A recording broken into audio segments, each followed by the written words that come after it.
Hello and welcome back to Highway to Hoover, a production of SEC Extra over at D1Baseball.com. I'm your host, Joe Healy, joined as always by my good friend and co-host, Mark Etheridge. We're here to recap week 5 of the SEC season, the first weekend of SEC play. That is behind us, and that's kind of obviously what we're going to talk about today, but also where I want to start is with the first day of the SEC season, Friday night.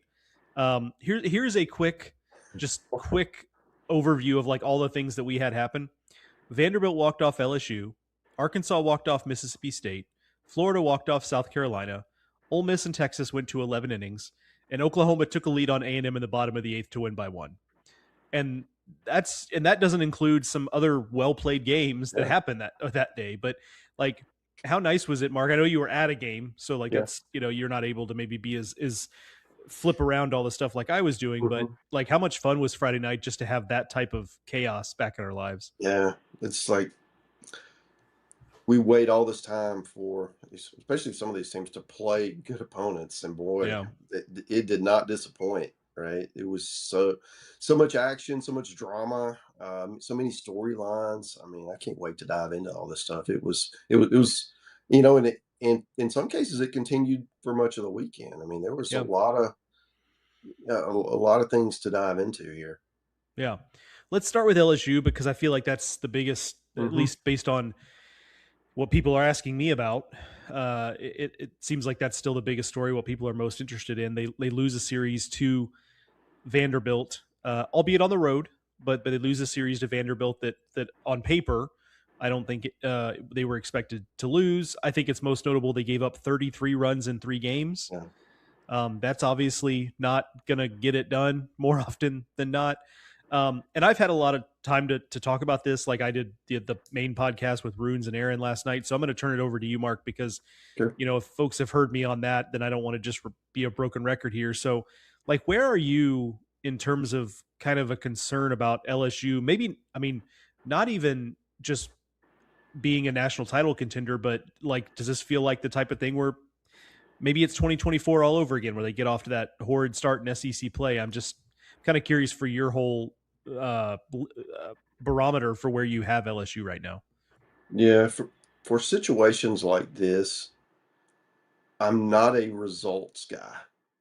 I'm a process guy. How did you look during this? Because you can lose a bunch of games, and maybe you played well, or maybe you had one bad inning, or maybe this one issue that keeps recurring that maybe you have a chance to fix later with, if you get a guy back or somebody develops or whatever. That's not what's going on with LSU. I mean, there's not only are they losing games, they're not playing well. Okay. And the bullpen is allergic to strikes. It's not missing bats like it should be with stuff that they have, giving up a bunch of home runs. Offensively, I think they're fine. I mean, everybody has games where you don't score, but for the most part, they're playing good enough to win. It's the pitching, and that surprises me because heading into the year, LSU on paper, I mean, if you take Texas out of the mix, LSU looked as deep with as much stuff as any staff in the country, and it has not transferred over to the field. Out collecting has been tough, and I think that there's on one hand there's great metrics and velo and spin rates, and it is just not working to get off the field, and that's the problem that I'm seeing with LSU. Now you can fix that potentially because it's a lot better. It's a lot easier to win with getting outs if you have stuff versus the other way, and maybe you're tricking people and that catches up with you because you just don't have good enough stuff. But the fact that they're losing the midweek games speaks to the whole pitching thing. The fact that you lost to Sacramento State. I mean, if you're helping teams to free bases and runners and making mistakes and defensively, that's how you negate having the talent advantage, and that's where LSU is right now. Now, The other side of this is that if you're going to trust anyone, any coach to figure this out, it's the guy who's won 2 of the last 3 national titles. And if you bet against Jay Johnson, get ready to lose because that guy has got a lot of tricks up his sleeve and is a great motivator, and he's going to figure out how to do it. The question is how, like a couple of years ago, they built such a big hole and spent the whole second half of the year digging out of it. You, if you're LSU, you're hoping you're not going to dig that deep hole again. And I think winning Sunday, even though they gave up, what was it, 9 runs, um, that was big just from a optics and standpoint, but also from a math standpoint. In the standings, you start 0-3. It's especially for LSU, and that's a problem, man, because things just start to snowball. I do think that Case and Evans on Friday, maybe they need to switch that up and put him at the back of the end. Maybe he can help you because it's not going so great with some of the other bullpen arms. Maybe he helps you there. It's just who do you insert? Who do you trust enough to move into that role? Gavin Guidry's probably been their most dependable pitcher, and he gave up the walk off. Although that happens to everybody, but is could you swap them, right? And do something like that? I don't know. But I love the talent. I love the ability, but the results are not there. And if you're LSU, it's your expectations are just so high. So any trivial thing is going to get the public's attention, right? Any little small dip, and this is anything but trivial because they're struggling. They're not playing good ball. Yeah, it's a couple thoughts there. I agree with a lot of what you said there, and the using the 2024 example is interesting because I've heard that held up, and I don't say this to put him on blast, like because I think he makes a lot of good points. But Aaron, our buddy Aaron Fitt, is very much they'll figure it out. I'm not going to overreact to Mhm. 2 bad weekends in March. Look at what the 2024 team did when they dug that big hole. My counter to that is like, yes, but that team got to a regional final, and LSU is not really in the business of Yeah. losing in regional finals. Like they're one of a small handful of programs in this country that can reasonably, with a straight face, say like that is not acceptable Yeah, it's Omaha for or us. bust, right? Right. And so like whether or not that's fair, like that is the reality, is that season was disappointing from that standpoint, right? Yeah. So that's one. And I'm not saying you were making that point. I'm just that's something I've heard is like, well, Yeah. we've been through this, and like, yeah, we have, but team had to work really, really hard just to get Yeah. to a regional final. You know, now they pushed UNC, and honestly, no disrespect to West Virginia, but if they win that regional game 7 against UNC, they face West Virginia, they probably go to Omaha, Yeah. right? Like, so that's the reality there. But the other part of this is that, like, to me, this is not just 2 bad weekends in March. Like, they didn't look good against Dartmouth and Northeastern. They lost the one game to Northeastern. They almost lost another. Like, they lost a midweek to McNeese before that. Yeah. Like, like the weekend in Round Rock, I believe it was Round Rock. No, The weekend, Jacksonville. Jacksonville, thank you. The weekend in Jacksonville is really the only time where it felt like they looked like the LSU that we think they can be. And Mm-hmm. still, by the way, this is where I pause and go, and still could be. Like Mm-hmm.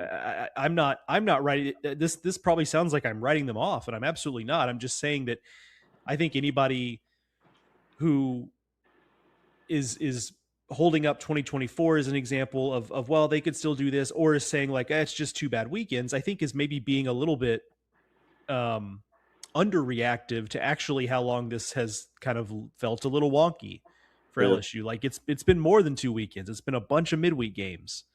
It's just it hasn't looked like we expected it to look, and I think to not acknowledge that, I think, is to be a little bit willfully ignorant to the reality of the situation. But that's not the same thing as writing them off. Like, could a switch flip? Like, of course, they're one of the most talented rosters in the country, right? Like that wouldn't be a shocking thing at all. But right now they're a long, long way from that. Is my whole point. Yeah, well, so much in life, not and this is not just LSU baseball talking, but it's about managing expectations. Because if you're LSU and you go through the stretch where you drop all these games, of course people are going to freak out because you're expected to win every game or at least every 3 out of 4 games, right? And you drop 2 in a week, and that's a bad week. And here they are doing this over a stretch. Meanwhile, if you're Missouri and you get swept, but you played better, people actually are feeling okay about this. And that's the example. It's all about, where your mind is as you head into any situation. And then when you come out of it, we all do it. We compare it to what we thought was going to happen to what actually happened. And if they don't align, you're either really happy or you're in the dumps. And that's where LSU is right now. Yeah, yeah, and they get Oklahoma this weekend at Hmm. home. Um, I kind of see that series two ways. One being back at home, I think is helpful. I also think it is helpful that Oklahoma is not necessarily a lineup that's going to bear you under a bunch of runs just by default. Hmm. I think that's probably helpful. But we'll see. Like obviously, LSU has been complicating games against talent much less than Oklahoma. So pretty much anything is on the table for this weekend. But that continues to be the biggest story I think in the SEC is just because we just didn't see this. I mean, they've gone from being whatever they were in the preseason to Yeah. Right. to out of the rankings altogether. And I don't think anybody's out there making the case for them still being a top 25 team.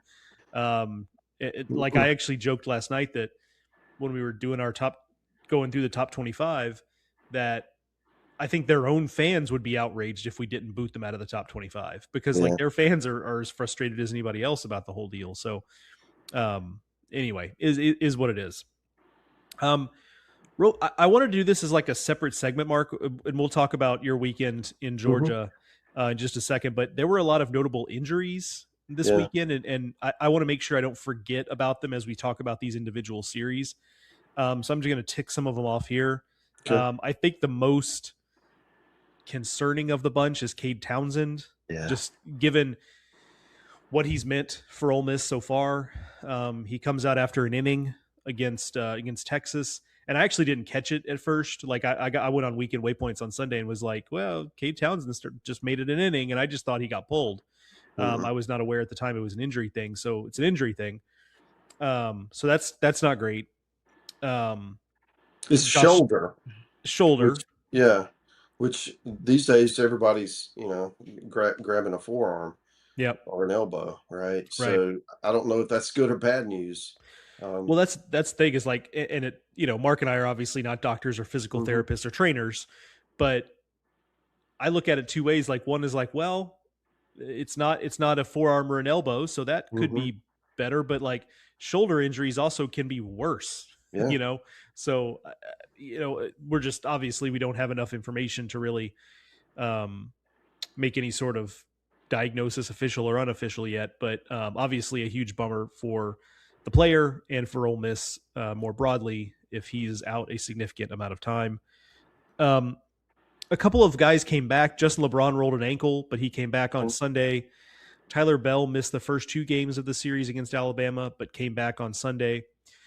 I think on the Bell part of it, like I do think this is probably just something that they're going to have to deal with as the season goes on because let's face it, like he suffered a pretty gnarly shoulder injury.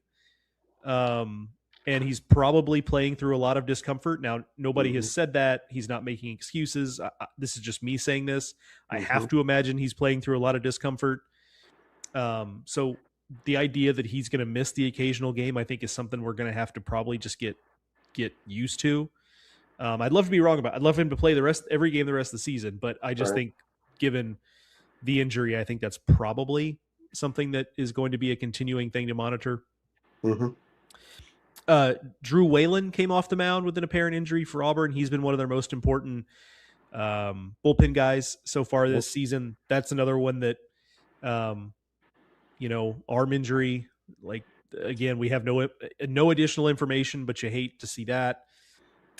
Josh Stewart, Texas A&M. This one is particularly a bummer because he just fought back from an injury that cost him all of last season. Mhm. And folks were very much celebrating his resilience in getting back on the mound.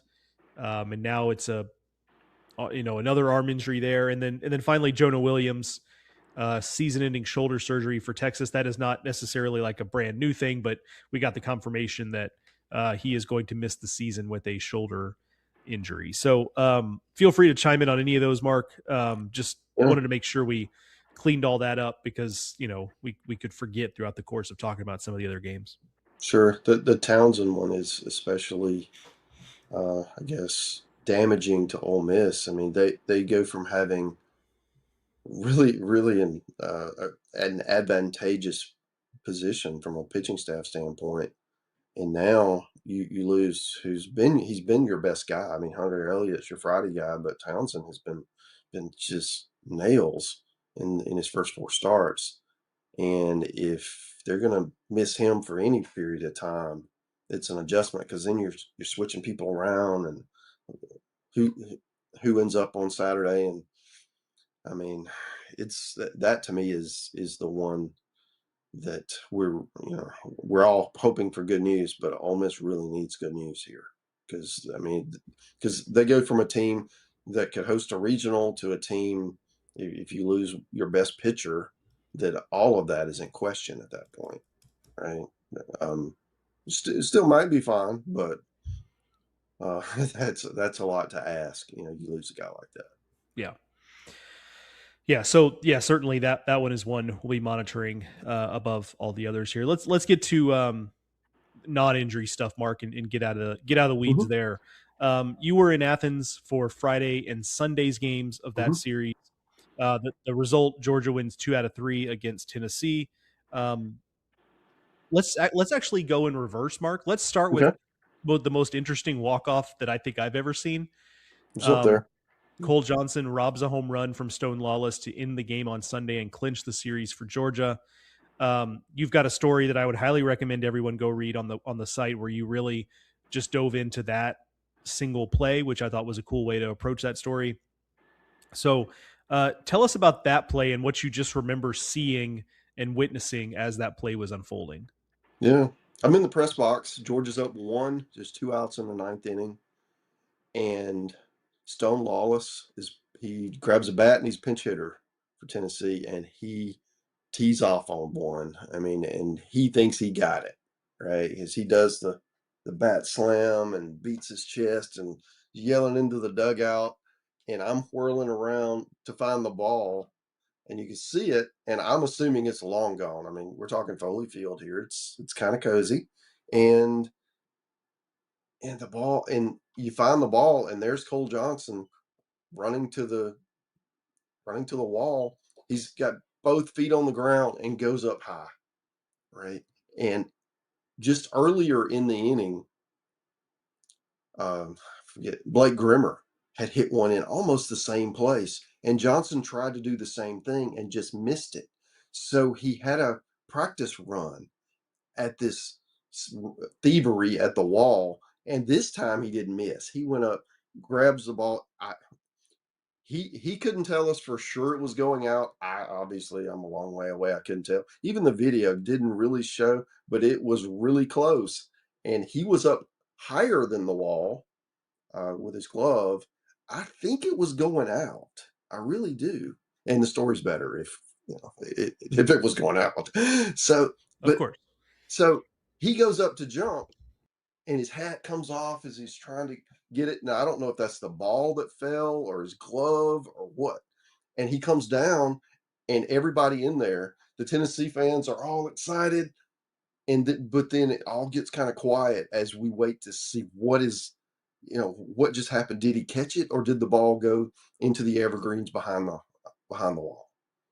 And then he holds the ball up, and the look on in the Tennessee dugout, they had just taken the lead, they thought, and now the game's over. And then the Georgia fans kind of realize what's going on. This game's over, and he stole the home run. And it was just such a great moment. The Georgia players run out and they mob. They basically have a dog pile out in the outfield. They chase him around and catch him and pin him up against the wall. And uh, it was really a cool way to end the game. Certainly, if you're a Georgia fan, it was an amazing way to end the game. Uh, but for me, it was really memorable just seeing the all the emotional swings of that, because this game started. Tennessee jumped out to a 5-0 lead in the third inning, and Georgia fought back. Bryce Callaway, who really hasn't played a whole lot, we found out he had a double hernia repair, and that's why he's been slow to come back and hasn't played as much. That's in the story as well. You kind of get a little bit on his journey, and he came up, he didn't start the game. Neither did Johnson. Johnson didn't start the game either. They both come in middle of the game, and Callaway hits the home run to give Georgia the lead. And then Johnson, who entered basically for defensive purposes in right field, and for the ninth inning, they move him to left as they put in their best defensive combination, and he ends up missing the home runs thievery the first time and getting it the second time with 2 outs in the ninth. Just a phenomenal way to end the ball game. Whew. I'm tired just telling the story. Yeah, I assume that's happened at some point at some level of baseball, but I sure don't remember it. Like essentially a walk off home run robbery. Yeah. Like I just can't remember it. Now Georgia would have still got to bat, Right. so that limits it a little bit. But yeah, I mean the game was over when he made that catch.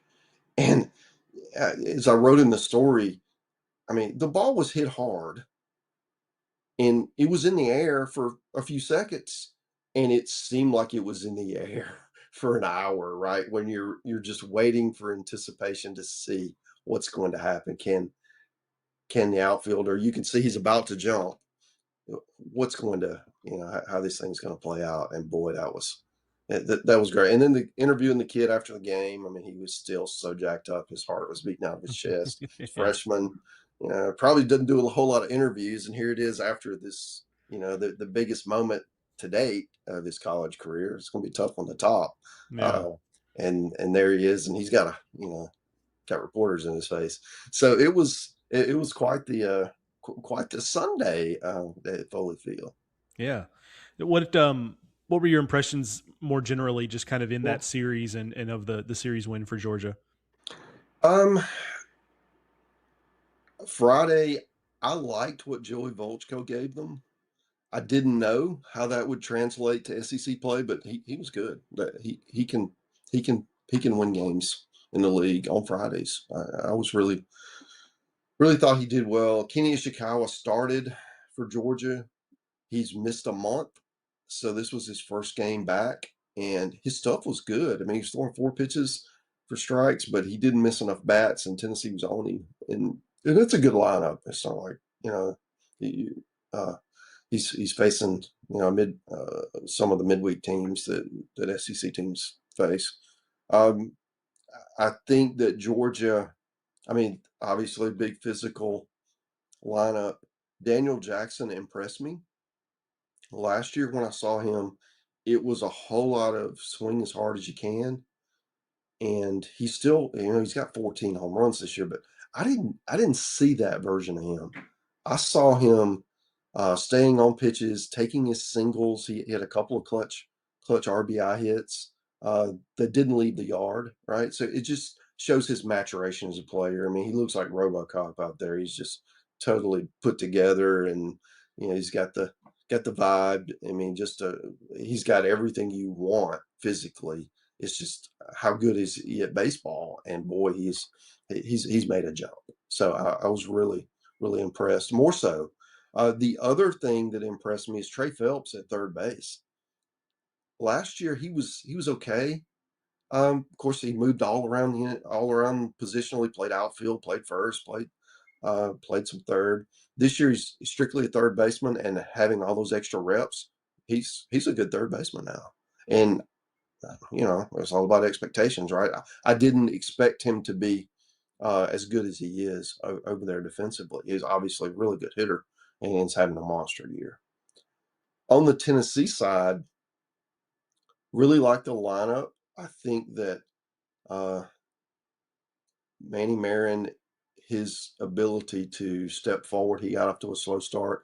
He is playing incredible right now, both defensively and he's getting a lot of hits. He's a tough at bat right now. He's playing well. Blaine Brown, he's he's such an intriguing prospect. The ball jumps off his bat. He's such a smooth athlete. Um, he looked good, and of course Henry Ford's a star. Right, he's the next one in that lineage of great Tennessee hitters, sluggers. I mean, he played fine at third um, in two games that I saw. Um, I feel like that lineup, they're still kind of figuring out the pieces of how it's going to shake out. And I think Georgia is too. Um, Understanding who's going to be your 10 or 12 guys that are going to get the majority of the ABs when you have a lot to pick from. But, and then on the mound, Evan Blanco was really good Sunday. He had a no hitter, I think, for 4 2/3. And then Georgia got to him a little bit, but he really kept him off balance. He looked good, and I think the question, and I have this for really both these teams, is the bullpen. You know, do you have a guy that you really trust to come in and just slam the door? And not a lot of those in the conference this year. You know, so this is not a unique problem, but I do wonder, you know, if both of these teams are going to have some wild eighth and ninth innings, both because their offenses are really good and they're going to overtake some people, but can they hold them as well, hold those leads? But that's kind of where it went. I liked both teams. I think they're really evenly matched. Obviously, if that ball is hit, you know, this much farther, Tennessee takes the lead and perhaps wins it. So, but yeah, it was a very pleasant way to spend a weekend. Those two games that I saw in Athens. Yeah, another series that was basically played to a draw was Arkansas and Mississippi State in Fayetteville. Mm-hmm. Two top five teams. In terms of atmosphere, this absolutely lived up to the expectation. It seemed like great crowds all weekend. I mean, I guess a little bit. Second half of a doubleheader, maybe it dipped a little bit, but that happens regardless of where you are Mm-hmm. when you got a doubleheader. Like that's just a tough break that you had to have a doubleheader in that series. But it worked Arkansas's advantage because it's just so hard to sweep a doubleheader. And when they won the opening game of that series, it makes it to where it's hard to imagine them losing that series because it's Yeah. hard to imagine them getting swept at home in a doubleheader. And my big takeaway here with Arkansas is it's just another example of how they always seem to find a way. And you know, it's not necessarily that I thought they played poorly and got away with it, but just like Mississippi State is the type of team where you thought with some of the questions that Arkansas has had, you know, bottom half of the lineup production, you know, how is the rotation with, you know, Dietz and Fisher in particular, how is that going to hold up Mm-hmm. against Mississippi State's lineup? Like it was just a team in Mississippi State, I think, that was built to kind of stress test some of those things. And for Arkansas to come out of it and for those answers on those stress tests to be a mixed bag and to answer it by winning the series, I thought was really, really impressive. And the one thing I think I wanted to call out about Arkansas right now is its bullpen. That group has just, like by and large, been excellent. I totaled it up on, I have it written here somewhere. And yeah, in game three of that series, 4 1/3 innings, 2 hits, no runs, 1 walk, 5 strikeouts. In a game in which they didn't get great stuff from Colin Fisher in his start, Yeah. and they just survived it. And it was a similar thing. You know, they didn't win the game that Hunter Dietz started, but like they weathered the storm after Hunter Dietz didn't have a very good start. Um, and so yes, those will continue to be questions moving forward that we will look to have answers to. But right now, it feels like the bullpen is papering over a lot of potential issues for Arkansas. So I just came away, you know, I still think there are some doubters out there about Arkansas, and I just could not be, just because I think largely just because the names are different and Mm-hmm. because there maybe there's some concern there's not the star power that there has been in the past, but I honestly could not be any further away from worried at all about this team. Like I'm just not. And like I don't Mhm. maybe I'm being naive, because some of the people who are worried about him are people whose opinions I respect a lot, you know, reasonable people. But I just don't have that same level of concern. They just find a way, and like this team is probably going to win 18 or more SEC games again. Like that's just I think kind of is what it is. What it is. Yeah. Yeah, I'm with you. I think Arkansas is going to win. They're going to be in the hunt to win the SEC. Uh, I think the questions that I have on them are they going to get better starts because the bullpen has been picking them up, right? Uh, is how's that going to look in the SEC play? Are they going to be able to get deeper? Is probably how I should have phrased that. And then the other thing is getting offensive production from the bottom of the lineup, and specifically from the left side of the infield. And with the move this weekend of moving Cam Kojal to shortstop, which is one I really didn't see coming, um, it it seemed to work. You just won a top five series, and I don't. I looked the first 2 day or the first two games. I don't think he made an error. That doesn't necessarily mean that he played great shortstop. Sometimes that doesn't tell you the whole story. But if you're not getting offensive production, and that is something that you're really worried about from that position, then maybe you're willing to give up a little defense in order to solve that problem, and you know, and maybe get a different bat and line up somewhere else. So I think Nolan Souza, he had a big weekend. If after a really slow start, if they can, because he's talented, if he can get rolling, and maybe you got shortstop solved at least, for the short term, this could that could really change how we view that offensive problems that Arkansas has had from time to time this season.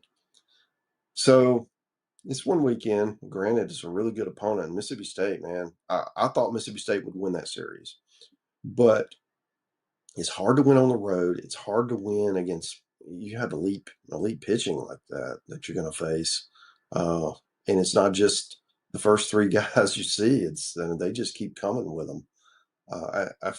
I don't feel any worse about Mississippi State than I did before the weekend. I think they're one of the best teams in the country. Somebody had to lose, and that Friday game could have gone either way. And Mississippi State, maybe because they're playing on the road, if you want to play that card, you can.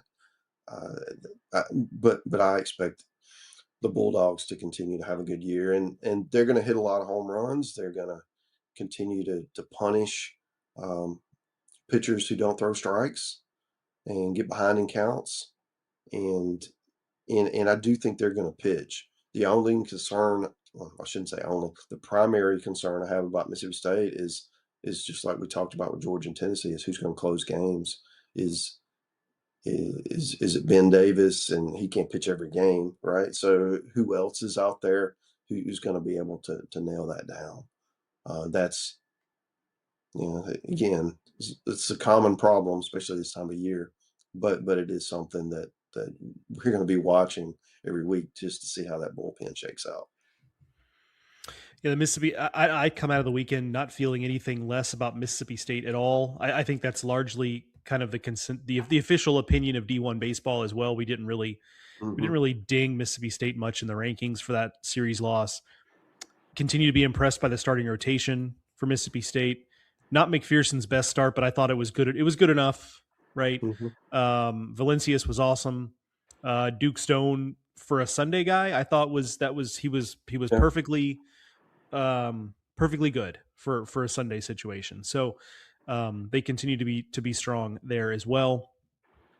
Let's move to Oklahoma winning 2 of 3 against Texas A&M in Norman. Really an airtight series all the way through. This series I felt like got overshadowed Hmm. by the fact that seemingly every series had these like walk-off wins and highlight reel things, and this series didn't necessarily have as much of that, even though every game was We're close. close. Yeah. Right. I think they were, even in the cases of the games where there were multiple runs between the teams, that was a late breaking thing. Um, and there was, for the first time this season, it really felt like the Sooners lineup picked up the starting rotation as opposed to the Mm-hmm. other way around. It's a good way to put it. Um, you know, Cameron Johnson, LJ Mercurius, and Cord Rager all kind of took their lumps for the first time this season, and it all happened on the same weekend this time around. And I would say generally, I'm not overly worried about it, Mm-hmm. except for the strike throwing with Cam Johnson. Like that's the one that, because he walked 7, and that feels, it's just the scar tissue from what we've seen from him before. And that's the only thing that gives me a little pause there. But I do think it bodes well for Oklahoma more broadly, that they show that they can win games and win a series against a quality opponent in a little different way. They don't have to get pristine starting pitching on the weekend to win Yeah. series, and I thought that was a huge development. I mean, they take their walks. They put pressure on you defensively. If you and A&M didn't throw enough strikes, that's common refrain, right? And Oklahoma's the type of club that they're going to make you pay for it. I think the whole starting rotation deal. I mean, the Cam Johnson, it's a fascinating storyline for people like us to talk about because he teases you so much with the talent. It's the consistency, right? And is he able to because he'll have an incredible performance, and you're thinking, oh man, this is one of the best pitchers in the country, and then he'll have an outing where he doesn't give up hits, but he just can't find the zone. And now next week he goes to LSU, where he started his career, and it's going to pitch on Thursday night, and everybody's going to be watching, right? Everybody wants to see LSU anyway, for reasons we talked about. And then they're going to have their former player come in, and I just wonder what that does to your psyche because you're going to put it. You feel different about that start than you do an A&M start or a Texas start or whomever, just because of the personal history. So I don't know if that's a good thing after struggling to kind of refocus, or if it's a bad thing because it's just one more attribute to have to parse through as you head down there. I do think that I was impressed with Oklahoma's ability to win a shootout. I know the weather conditions played into that. It was super windy and didn't really play like baseball some of the time. But that showed me something, that they don't have to beat people 4-3, that they can win multiple ways. And if you're A&M, you finally got your lineup back healthy, and they swung the bats great. And I don't think there's a whole lot of questions, as long as they're healthy, that they're going to score runs and they're going to hit the ball out of the park if the conditions allow it. And it's just on the mound. Do they have enough? And who's closing their games out, especially if Stewart is out, longer than we want. So yeah, I think with this one, I don't know what I learned, but I came out thinking that both of these teams have I saw positives from both, and I saw some reasons to worry a little bit too. And so it's an incomplete at this point until we get more data. But it was a one of those series that going in, we really didn't know who the better team was. And after we leave, I don't still really don't know if these teams played in Hoover next weekend. I don't know who I would pick. I feel like they're really well matched, kind of like what we saw with Georgia and Tennessee, right? Really evenly situated. Yeah. Yeah, I'm kind of with you. Like I don't know that I have any sort of I guess my biggest takeaway is what I said earlier, that I think it bodes well for Oklahoma that they were able to win games like this. Hmm. Other than that though, like I'm kind of with you. Like I'm not really sure what my takeaway is here. It will be interesting to see next weekend. A&M has Georgia at home, and I know that the Georgia offense at on the road is a different deal than the Hmm. Georgia offense at home, but still That is a Georgia lineup that's going to look to hit the ball hard, hit the ball out of the ballpark, and does an A&M pitching staff that gave up 8 runs on Friday and 12 runs on Sunday. Like, how does that hold up against that lineup? We will see. Let's talk Kentucky sweeping Alabama, Mark. Okay. Maybe like under the radar, one of the most interesting results of the weekend. Just the fact that Kentucky was able to make it a sweep. They got greedy. Yeah. That Sunday game started to look like it was going to slip away from Kentucky a little bit, but they did a nice job of the bullpen firmed up right when it needed to, kind of at the last Hmm. minute, and got the job done. And my thing with and I should mention on Sunday's game, Nate Harris took a no hitter into the 7th inning. Really good performance from him, probably the best that he's looked in a Kentucky uniform. If he's that kind of guy, like that's obviously very good news. Very good news for Kentucky. I said this on the D1 Baseball podcast, but I'll repeat it here. That I think what's impressed me most about Kentucky is that the start of the season has not been necessarily kind to them. It's not as if, Injuries. Yeah. yeah, it's not as if this has just been a charmed existence they've lived, and they've gotten out to whatever their record is, 18-2 or 16 and Hmm. whatever it is. Like, that's not just because life is good and the living is easy. Like, they've had the Tyler Bell injury, famously. Tyler Cerny has been out. Ben Cleaver has looked not good. Like, and Yeah. that was, he had his worst start of the season over the weekend. Didn't get out of the first inning. Like, something is clearly up there. Just, whether his delivery's out of whack, his, what something is happening there. He's just been not good.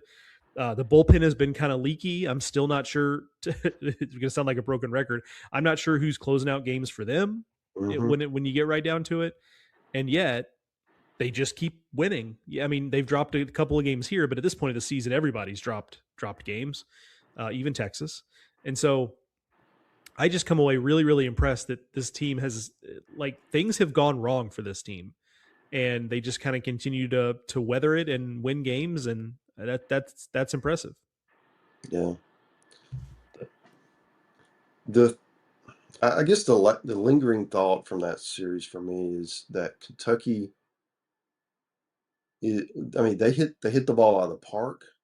They made the big pitches when they had to. They just made the clutch plays that that they really had to win the game, and they did it without Tyler Bell for the first two games.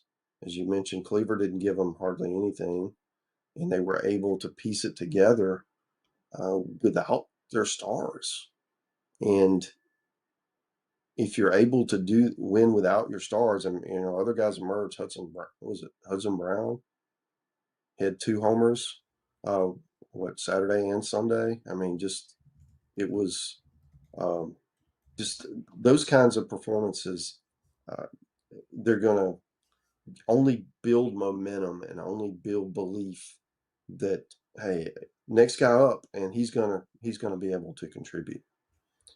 The other side across the diamond, Alabama played terrible from everything that people have told me, shared with me this weekend. They they kicked it around defensively. They didn't have great approaches at the plate. They didn't throw enough strikes. It was just kind of check, check, check, all the things. Hey, you want to get swept? Here's what you do. And they followed the playlist. And Kentucky took advantage of it. So if you're Alabama and Kent, this is a team that we really weren't sure where to place them. We didn't rank them in the preseason. We had them, what, 13th or so in the conference. Um, I feel like there's talent there, and they're going through some injuries of their own, especially positionally. They've lost quite a bit, but uh, I'm not sure what to make of them right now. I don't know uh, if they have enough offensively to offset if they don't pitch well, right? So, like for example, Kentucky had a couple games where you really had to kind of piece it together on the mound, and their offense picked them up. And I just don't know. I think with Alabama, if they don't get that great starting performance, which they sometimes do, it wasn't good enough to this weekend to really um, to to offset all the mistakes, the things that we mentioned. So that Alabama's got Florida coming in, and maybe Florida's who we talk about next because Florida looked really impressive on the mound, and they're going to be hard to score against. And if you're Alabama, who's I don't know, they were entered SEC play really low in the batting average for in the conference. That's a tough team to try to get well against because they miss a lot of bats. So it's a pivotal SEC week 2 if you're Alabama because you're already in a hole because you get swept and you have a team that may not be the best stylistic matchup for you coming in. It's time for Alabama to figure some things out Yeah, let's quickly. move on to yes, yeah. Let's move on to Florida and South Carolina. That series was Hmm. interesting in its own way. Game one featured going into the ninth inning, one total hit. Hmm. South Carolina had a single in the fourth inning by Talmadge LaCroix, and Florida didn't have a hit until the ninth inning. They And eventually two walk outs. it right 2 outs in the ninth inning. They finally got a hit. They walk off with a Cash Strayer sac fly. So they win that game. They shut out South Carolina 3-0 again. They shut them out again on Saturday, this time 3-0, and they win in a more routine fashion on Sunday. But you're right about the pitching. Like it is, we could talk about Florida's lack of offense the first days of the series. Maybe that's something worth. But Hmm. really, the story here is just that. Yeah, I mean, Liam Peterson, Aiden King continue to just roll, and I'd kind of forgotten that Aiden King still hasn't given up an earned run this year, like Yeah. ERA of 0, and and that's pretty impressive when you consider like there was one week when he had a finger cramp, and then his velo hasn't bounced Hmm. back maybe as well as we thought. Like, but apparently everything is fine. So just based on the way he's performing. But anyway, your thoughts on Florida, South Carolina, Mark? Yeah, it's not just those two. They're great, right? Peterson and King have been great, but it's coming in with those stuff monsters behind them. I Right. mean, you got guys, throwing high 90s and with Reitner, even more than that. And it's uh, if they're able to throw strikes with with that combination of guys, that's a completely different kind of team, right? Because I think they're going to hit. They've been kind of up and down. If they get Cade Curlin back, I'm sure he'll help. Blake Sear was back this weekend, so once he gets a few more reps, I would expect him to to be a bigger contributor to their attack. But it's a high ceiling kind of club because of all those arms and they get extended right with pitch counts and McNeely was as good in game 3 as he's been all year. I think he threw was it 2.2 perfect? I mean it was just he was what they want. And so that's if you're Florida you're feeling good. Of course South Carolina's pitching those first two days did everything it needed to do. It really and you pitch like that, you're going to win most games, and they just weren't able to mount enough offensively. And some of that you tip your cap to Florida. You playing against all those arms on the road and all that jazz. But it's again, it's about expectations. And with South Carolina, our expectations are pretty low. And if you go on the road and get swept, that's kind of what we expect. Right. So they need to do something. And, this is Captain Obvious here, but they need to do something to get some mojo, to get some energy, some vibes, right? Just some belief that this is that something good is out there in front of us. Because this it's not just that you lose, it's that you get shut out twice and run ruled. That kind of thing it's really hard to carry forward with any kind of positivity. And we'll see. I mean, it's a long season, and that was 1 week, but they've dropped several midweek games. They've had lost some games that you really wouldn't expect them to lose. Hopefully, returning home for them, they played Clemson great at home. That's been the greatest moment of the year so far, and they had a good crowd and all of that excitement, and maybe you can recreate some of that coming in this weekend. The I mentioned Florida's offensive question marks, and I, you know, I don't know how to weight, because we've seen Josh Gunther do that a couple times now. Hmm. He's who started Yeah. Friday. That's not a total one off. And Amp Phillips is a talented guy. Pitched well. It was, the best pitcher on a regional team last year at USC Upstate. So I don't know how to balance that versus the fact that Florida struggled offensively. So I guess TBD on that. But I did want to highlight Brendan Lawson, who has been every bit as good as Yeah. anticipated. His OPS is 1657, which is absurd. And he's Well, walked 26 times. yeah. So Yeah. he's getting pitched around quite a bit, and he's still managing to do some damage. He needs to keep the bat flips in foul territory, though.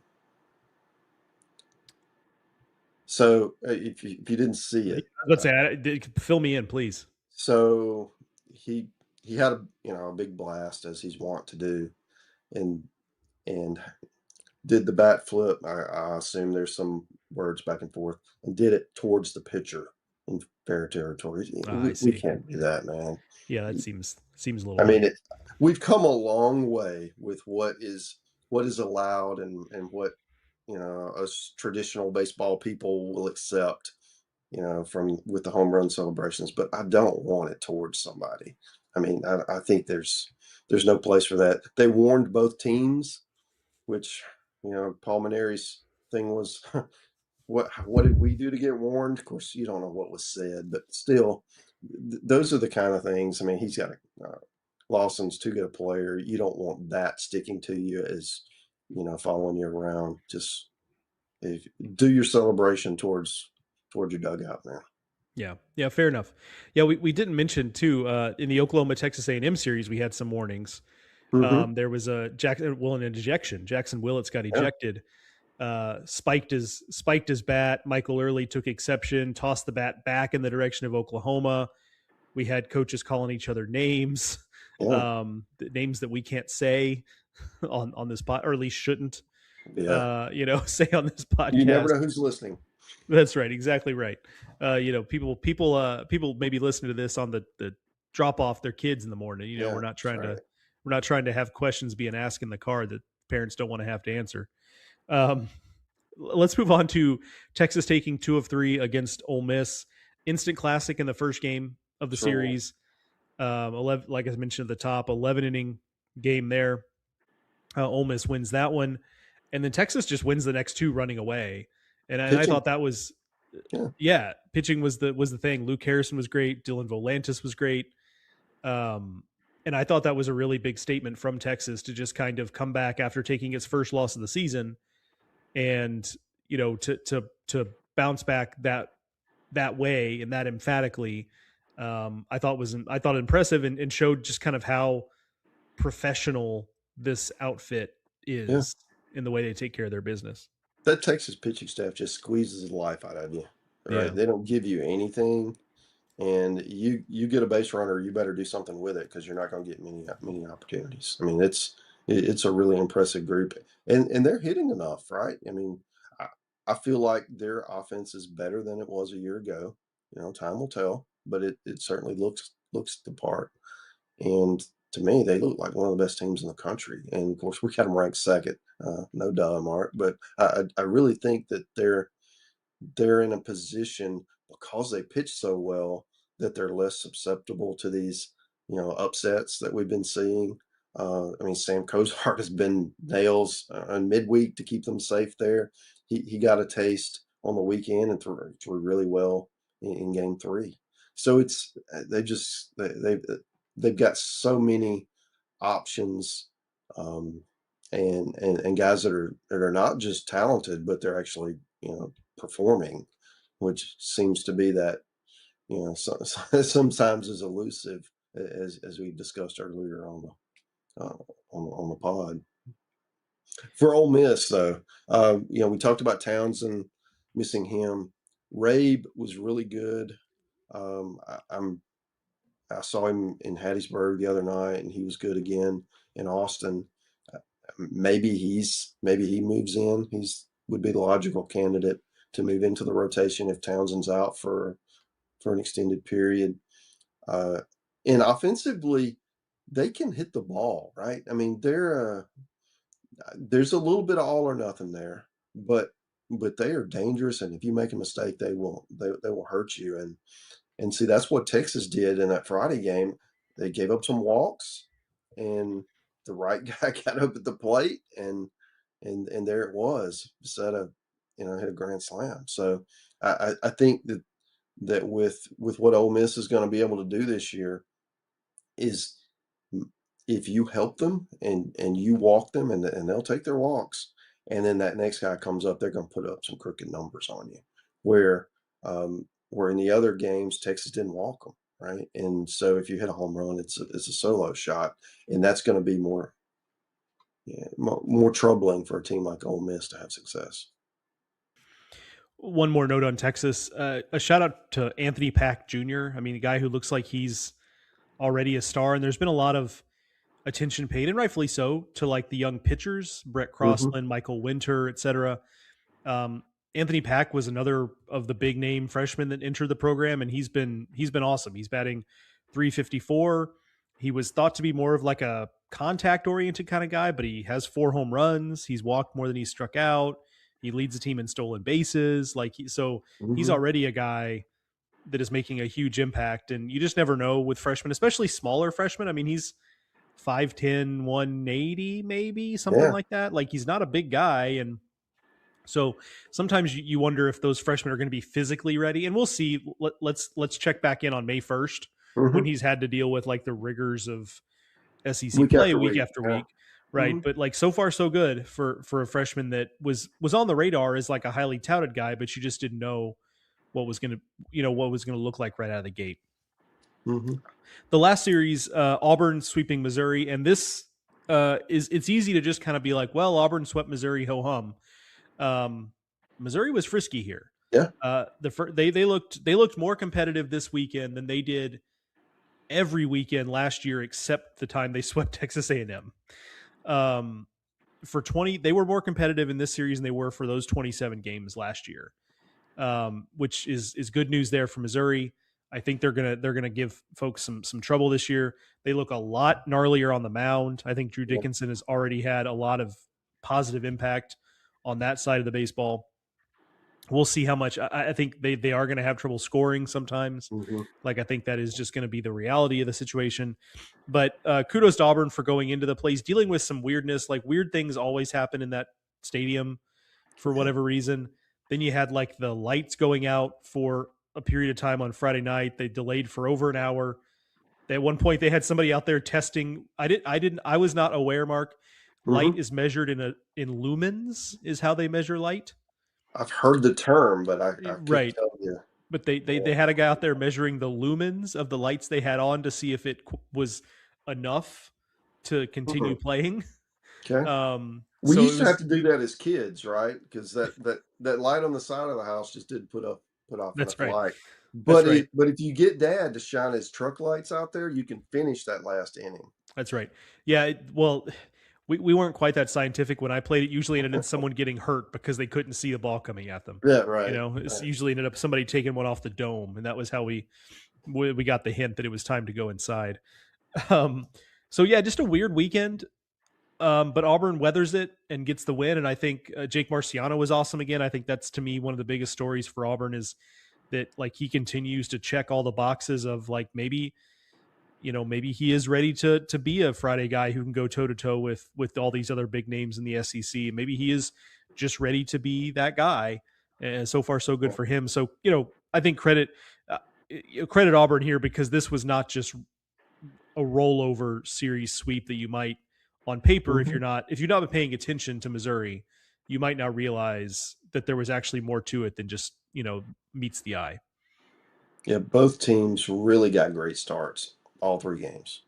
And that, I feel like that was questionable for both heading into the year. And all of a sudden, that looks like team strengths for both Auburn and Missouri, the rotation. Uh, The other thing I would point out is This time of year going into Missouri, it seems like it happens every year. Somebody gets got, right? And Auburn, I mean, certainly they flirted with it, but they were able to withstand it and get the sweep on top of that. So I think that goes to show that they've got a roster with a lot of experience, and they've also got some newcomers who are playing like they have a lot of experience and have been able to not get flustered, going on the road, starting SEC play, all that stuff. So really impressed with what Auburn is doing. I'm not sure where I put them in the hierarchy. We're going to learn a lot based on their this week because they've got Georgia Tech Tuesday night and they've got Texas coming in on the weekend. So we'll know a whole lot more about them, or feel like we will. So and they could lose all four of those games and still be a really good team. But if they don't, we'll be having a much different conversation about where they are in the big picture. I do think, going back to Missouri, and the thing that really struck me is that they were able, even if Auburn would score or have a moment, Missouri didn't seem phased by it. They just continued to play, and I questioned that because Missouri had not played a very challenging schedule, so they saw guys that were better than anybody they had seen previously, and and that's fine as long as everything's going well. But when something goes wrong, what happens? And maybe we saw a little bit of that in Game 3, but I felt like Missouri held up really strong, and it gives you encouragement as they go through the rest of the season that they're going to be able to I don't know if steal games is the right word, but they're going to be in games and win their share, however that shakes out. Is that a 10-20 season? Which seems terrible, but I think they would take that right now. Or is it something, lower than that, but you're more competitive and you like the direction of the program? I think that's kind of the gauge. As we go back, instead of looking at results, looking at the process and how we perform to get there.